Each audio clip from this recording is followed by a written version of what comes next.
पुण्यामध्ये काल जोरदार पाऊस बरसलेला होता, त्यामुळे पंतप्रधानांच्या सभास्थळी चिखलाचं साम्राज्य आहे। आता सभास्थळी चिखलावर लाकडी फळ्या टाकल्या जात आहेत। चिखलावर फळ्या टाकून त्यावर खुर्च्या मांडल्यात। आजही पुण्याच्या काही भागासाठी रेड अलर्ट जारी करण्यात आलाय, त्यामुळे पंतप्रधानांच्या दौऱ्यावर पावसाचं सावट आहे। त्यामुळे गरज पडल्यास मोदींच्या सभेचं ठिकाण बदललं जाण्याची शक्यता आहे। पुण्यातील गणेश कला क्रीडा मंच इथं पर्यायी जागेचा आयोजकांकडून विचार सुरू करण्यात आलाय। त्या ठिकाणी देखील तयारी सुरू करण्यात आलेली आहे।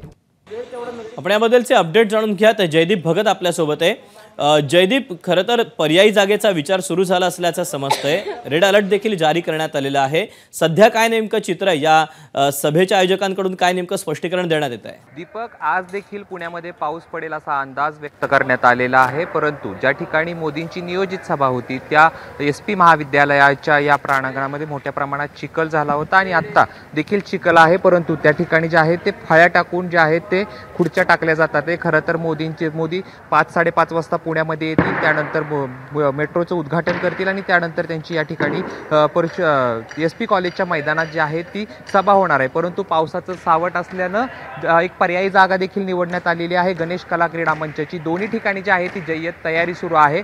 काल रात्रीपासून जरी पुण्यात पावसानं उसंत घेतली असेल तरी आज दिवसभरात पाऊस पडू शकतो असा अंदाज व्यक्त करण्यात आलाय। त्यानुसार आयोजकांकडून जे आहे ते पावसाचा अंदाज घेऊनच आयोजकांकडून जे आहे ती कार्यक्रम नेमका कुठं घ्यायचा यावरती शिक्कामोर्तब होईल। परंतु आता सध्या तरी या SP कॉलेजच्या मैदानावरती अशा पद्धतीने बघू शकतो आपण, एका बाजूला चिखल आहे तर दुसऱ्या बाजूला त्या चिखलावरती फळ्या देखील टाकल्या जात आहेत आणि त्याच्यावरती खुर्च्या मांडण्यात येणार आहे। खरं तर हा कार्यक्रम आजचाच खूप महत्त्वाचा आहे सत्ताधाऱ्यांच्या दृष्टीने। त्याचं कारण असे की असं देखील बोललं जाते की याच कार्यक्रमातून मोदी विधानसभेचं रणशिंग देखील फुंकू शकतात। तसेच या कार्यक्रमाला जो आहे तो काँग्रेसने विरोध केलेला आहे आणि आता सध्या ही SP कॉलेजच्या मैदानातली चित्र आहेत। भव्य असं स्टेज देखील उभारण्यात आलेला आपण बघू शकतो, खुर्च्या देखील लावण्यात आलेल्या आहेत। एक निम्म्याच्या वरती जो आहे तो काम या ठिकाणी झालं असेल, फळ्या लावून खुर्च्या देखील ठेवण्यात आलेल्या आहेत आणि समोर जे आहे ते भव्य असं स्टेज देखील उभारण्यात आलेला आहे।